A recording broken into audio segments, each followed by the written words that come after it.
Assalamu alaikum everyone. In this video, we'll discuss linear programming problem. So basically, linear programming method is used to find out the maximum profit or minimum cost. So basically, हम क्या करते हैं कि एक real life problem को हम convert कर देते हैं to a mathematical model और फिर हम उसको solve करते हैं. लेकिन restriction यहाँ पे ये है कि हम जब convert करते हैं mathematical model में और हम variable define करते हैं x1, x2, तो वो सारे linear होने चाहिए, ठीक है? Otherwise हम इसको use नहीं कर सकते. So this is the definition. A linear programming is a method to achieve the best outcomes such as maximum profit or lower cost in a mathematical model whose requirements are presented by linear relationship. ठीक है, और यहाँ पे इसका usage भी लिखा हुआ है कि हम इस पे बेसिकली जो फॉर्मुलेट करते हैं रियल लाइफ प्रॉब्लम को इनटू अ मैथमेटिकल मॉडल. यहाँ पे स्टेप्स गिवन है कि हम कौन कौन से स्टेप्स यूज करते हैं for linear programming, for solving linear programming problem. So सबसे पहले हम Gaussian variable define करते हैं x1, x2 and etc. And second is हम objective function define करते हैं. Third हम set of constraint जो conditions given होती हैं उन conditions को define करते हैं and then we choose the method for solving linear programming problem. ठीक है, अब हम एक scenario लेते हैं और हम उसको convert करते हैं. Okay, this is our first problem. A real life problem को हमें convert करना है into a mathematical model. So the question is, a firm manufactures two products, each of which must be processed through department 1 and 2. The below is the required labor hour per unit for each product in each department. Also presented are weekly labor hour capacity in each department and respective profit margins for the two products. And the question is, we have to find out or determine the number of units to produce of each product so as to maximize total contribution to fixed cost and profit. So basically दो department दो product बना रहे हैं, ठीक है, A and B late से, ठीक है, और यहाँ पे हमें पर यूनिट आवर गिवन है, आवर पर यूनिट हमें गिवन है क्या प्रोडक्ट 1 के लिए, प्रोडक्ट 2 के लिए जो डिपार्टमेंट 1 बना रहा है. इस तरह प्रोडक्ट 1 और प्रोडक्ट 2 जो डिपार्टमेंट 2 बना रहा है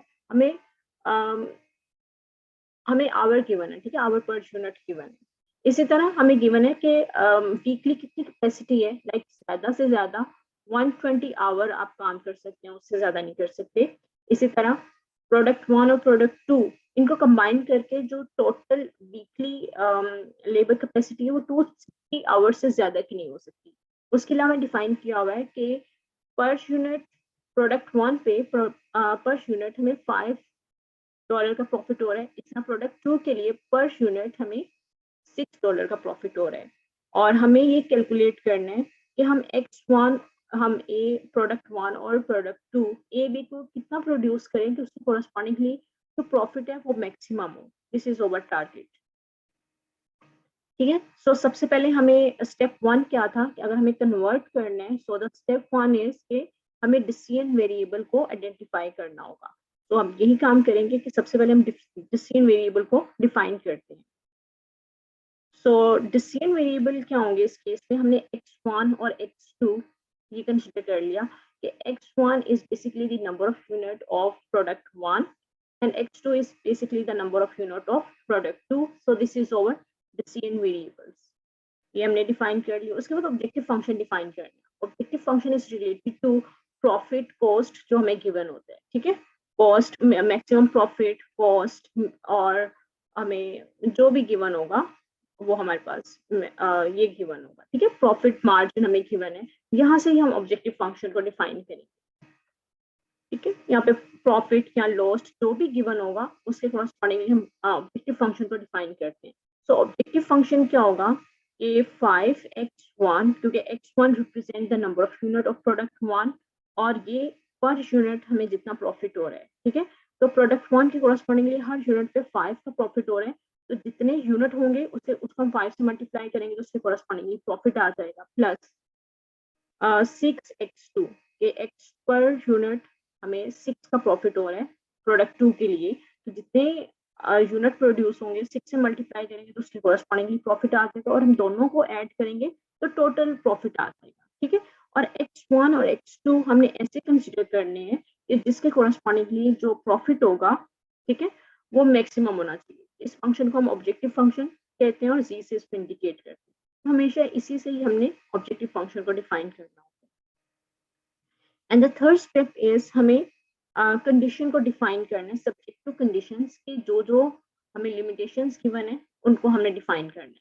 अब हमें ये गिवन है कि 3x1 plus 2x2 should be less than and equal to 120, इससे ज्यादा एक्सीड नहीं कर सकता अगर हम इन दोनों को ऐड करें, ठीक है। So the first condition is 3x1 plus 2x2 should be less than and equal to 120, इससे ज्यादा एक्सीड नहीं करना चाहिए, ठीक है। इसी तरह 4x1 plus 6x2 should be less than and equal to 260, ठीक है। ये हमें कंडीशन गिवन है। और दूसरी हमें कंडीशन क्या गिवन है कि x1 is greater than or equal to 0, क्योंकि x1 is the number of units है, तो ये नेगेटिव नहीं हो सकती। इस तरह x2 भी नेगेटिव नहीं हो सकता। तो दिस इज आवर कंस्ट्रेंट जो हमें गिवन है। तो यहाँ पे यही हमने बना दिया जो डिपार्टमेंट 1 और डिपार्टमेंट 2 के कोरस्पॉन्डिंग हमें गिवन थे। So this is our mathematical model, ठीक है। मैथमेटिकल मॉडल में बेसिकली यही स्टेप्स होते हैं, ये अभी डिफाइन भी किया है कि हमें ऑब्जेक्टिव फंक्शन, हमें डिसीजन वेरिएबल को डिफाइन करना होता है, objective function, set of constraint और मेथड हम यूज करेंगे। अब मेथड क्या होगा, इसको सॉल्व करने के लिए हम ग्राफिकल मेथड यूज करेंगे, ठीक है, ग्राफिकल मेथड। अभी चारों स्टेप्स हमने डिफाइन कर दिए, हमने डिसीजन वेरिएबल भी डिफाइन कर लिया, ऑब्जेक्टिव फंक्शंस की कंडीशन भी डिफाइन कर लिया और इसके लिए हम ग्राफिकल मेथड ऑप्ट करेंगे। तो ये चारों स्टेप्स हमने फॉलो कर लिए हैं। तो अब ये हमने एक रियल लाइफ प्रॉब्लम को, इस सिनेरियो को हमने कन्वर्ट कर दिया इनटू अ मैथमेटिकल मॉडल, ठीक है। ये इसके चार जो थे वो स्टेप्स थे जो हमने फॉलो कर लिए। So we convert our problem, real life problem, real life problem into mathematical problem, mathematical model, ठीक है। अब नाउ द क्वेश्चन इज हम इस मैथमेटिकल मॉडल को कैसे सॉल्व करें, ठीक है।